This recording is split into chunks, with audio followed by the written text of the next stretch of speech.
हाँ प्रभु। आप सागर से रास्ता मांगे, मैं इसका समर्थन बिल्कुल नहीं करता हूँ। प्रभु, वो आपके पूर्वज हैं, राजा सगर द्वारा खुदवाए गए यह समुद्र आपको रास्ता अवश्य देंगे। भैया, जो कार्य शीघ्र ही करना है होगा ना विनय की बातों से। घी नहीं निकलता भाई जी सीधी या खड़ी उंगलियों से। चढ़ जाए धनुष पर बाण अभी तो इसका गर्भ हरण होगा। फिर सागर हो या महासागर, आरत हो चरण सरल होगा। भैया, बिनती से कुछ नहीं होगा। अपने धनुष पर बाण चढ़ाइए, रास्ता अपने आप निकल आएगा। लक्ष्मण, धनुष धारण करने का तो ये अर्थ नहीं कि जब जी चाहा उठा लिया बाण और दे दी धमकी। इसमें अत्याचार जनित अहंकार का सूचक है। और हम लोग तो सदाचारी हैं, सबका अपना अपना मत होता है और ये मत उचित नहीं है। फिर हम महाराज सुग्रीव से, महाराज विभीषण से ये तो पूछ लें कि उन्होंने किस भरोसे पर हमें भरोसा दिया है कि उन्होंने हमें समुद्र से रास्ता मांगने के लिए सलाह दी। मुझे उनका मत अच्छा लगा और फिर दया ने चाहा तो समुद्र हमें अवश्य रास्ता प्रदान कर देगा। प्रभु भैया, जो आलसी पुरुष होते हैं वो देव के द्वारा कुछ करते हैं। जो वीर होते हैं वो देव के भरोसे नहीं रहते हैं। नहीं लक्ष्मण, दया पर भरोसा करना न आलस्य है न कायरता। देखो, मनुष्य के पास तो केवल कर्म करने की शक्ति होती है, उस कर्म का फल ईश्वर आधीन है। मुझे महाराज विभीषण का मत अच्छा लगा। तुम मेरे लिए एक तुषा का आसन का व्यवस्था करो। मैं इस महासागर से अनुनय विनय करना चाहता हूँ। जो आज्ञा भैया।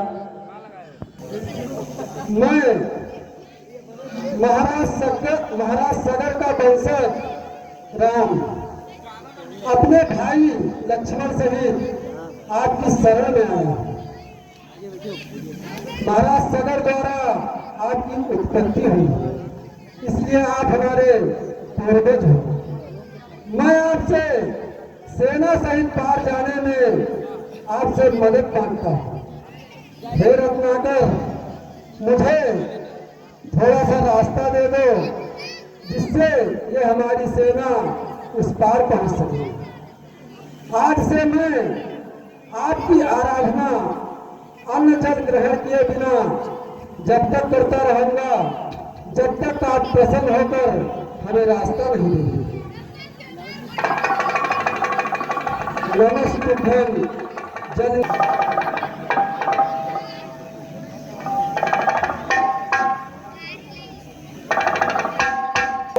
पतब भय बिन होहि न प्रेम।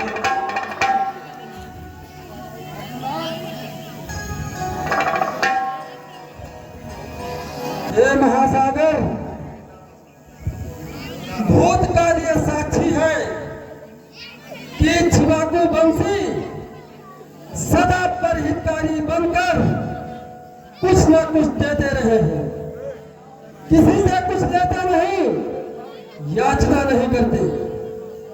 परंतु आज पहली बार रघुवंशी राम ने अपना अधिकार समझकर तुमसे कुछ मांगा है, तुम्हारी उपासना की है। 3 दिन से विधिवत पूजन करने के बाद उत्तर में तुम केवल अपने अहंकार का गर्जन करते रहे हो। मंद गति चलती, तुम पर राम की विनय और प्रार्थना का कोई मोल नहीं पड़ा। 3 दिन से विधिवत पूजन करने के बाद उत्तर में तुम केवल अपने अहंकार का गर्जन करते रहे हो। आज तक ये दुनिया राम की केवल कृपा देखी है, उसका कोप नहीं देखा। अब ये संसार राम का कोप भी देखेगा। लक्ष्मण लक्ष्मण, भैया तुम हमारा धनुष ले आओ और सर्प के समान भयंकर बाण। अब ये संसार राम का क्रोध भी देखेगा। भैया आप हमारी बात उस दिन मान जाते तो हमारे 3 दिन व्यर्थ नहीं जाते। आप एक क्षण भी व्यर्थ नहीं जाने देंगे। तुम हमारा धनुष ले आओ।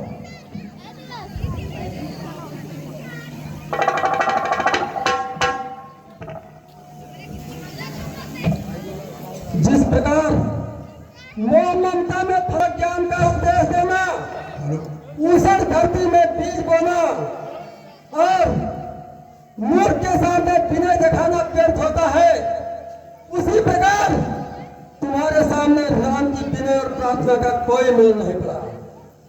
इस चराचर के जीव और समस्त देवी देवता इस बात के साक्षी है कि मेरे पास समस्त समुद्रों को सुखा देने की शक्ति होते हुए भी मैंने वरुण देवता का मान रखा, परंतु सच में केवल मेरा उपहास किया है।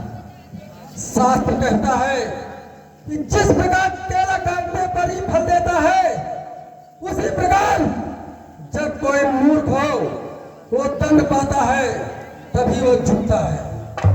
अतः मैं ब्रह्मास्त्र का संधान करके इस समुद्र को पाताल तक सोख दूंगा।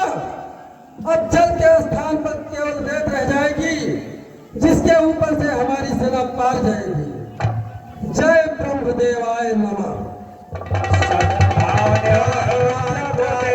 कराला उठी उदधि अंतर ज्वाला भरी मणि गणना। क्षमा क्षमा, प्रभु के प्रताप से क्षण भर में शोषण हो सकता है मेरा, पर इतना ध्यान रहे भगवान, गौरव भी मिट सकता है मेरा। क्यों नहीं कार्यवाह कीजिए जो जुग जुग तक याद रहे भगवान, हो जाए विजय भी राघव की, सागर की यही मर्याद रहे।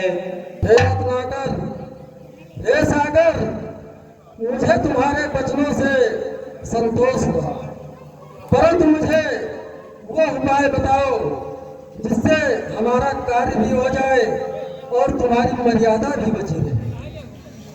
नल नील बड़े वरदानी जल पर सेतु बनाएंगे, अपने हाथों से रखेंगे तो पत्थर भी तैराएंगे, फिर मदद करेगा सागर भी, मन में यही छुपी भावना है, पुल बांधो विजय हो, लंका पर यही कामना है।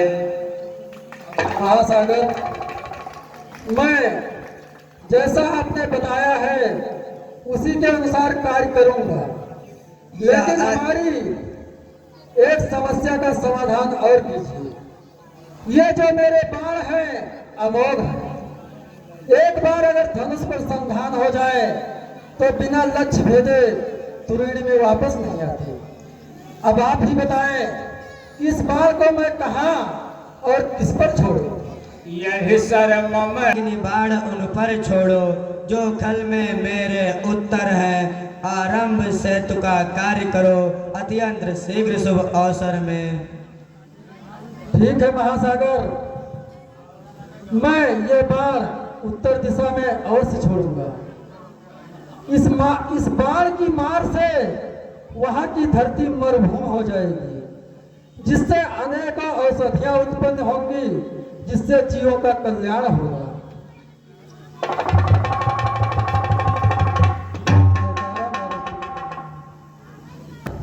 जय बोलिए राजा रामचंद्र की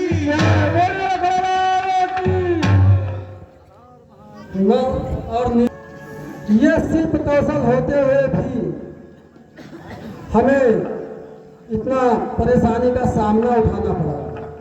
आपके पास ये गुण था, अभी तक आपने छिपा रखा था, ऐसा क्यों? क्या करूं प्रभु, मेरे माता पिता ने मुझे जो रखा था। ठीक है, अब वो क्षण आ गया है जिससे आपके बल का हमें भी पता चले। जैसा कि समुद्र ने बताया है, इस समुद्र पर सेतु बांधने का कार्य आरंभ करो। ठीक है प्रभु।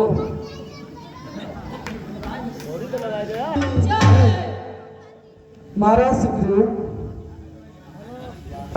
हाँ प्रभु। इस पवित्र स्थान पर जहाँ एक तरफ अथाह सागर है, इस स्थान को देखकर हमारे मन में एक जिज्ञासा उठ रही है। क्या जिज्ञासा उठ रही है प्रभु?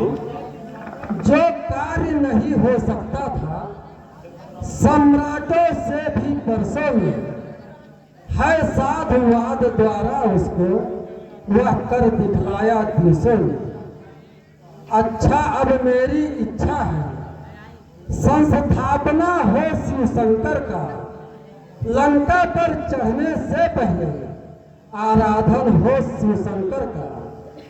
रण के देवता त्रिलोचन हैं, पहले हम उन्हें मनाएंगे, फिर मृत्युंजय का आवाहन कर राक्षस गढ़ पर जय पाएंगे।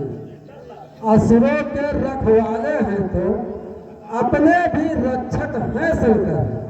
है न्याय जहाँ पर सर्वप्रथम, उस जगह सहायक है शंकर। हम उनके हैं, वह मेरे हैं, हम दोनों क्षीर शर्करा हैं। इष्ट देव या आराध्य देव मेरे तो भोले बाबा हैं। महाराज, जी इस प्रभु। पवित्र स्थान पर मैं अपने इष्ट देव भूतभान भोलेनाथ की विग्रह की स्थापना करना चाहता हूँ।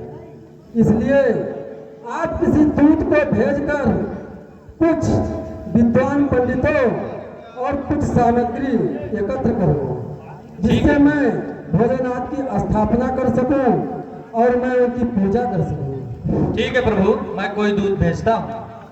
ठीक है महाराज।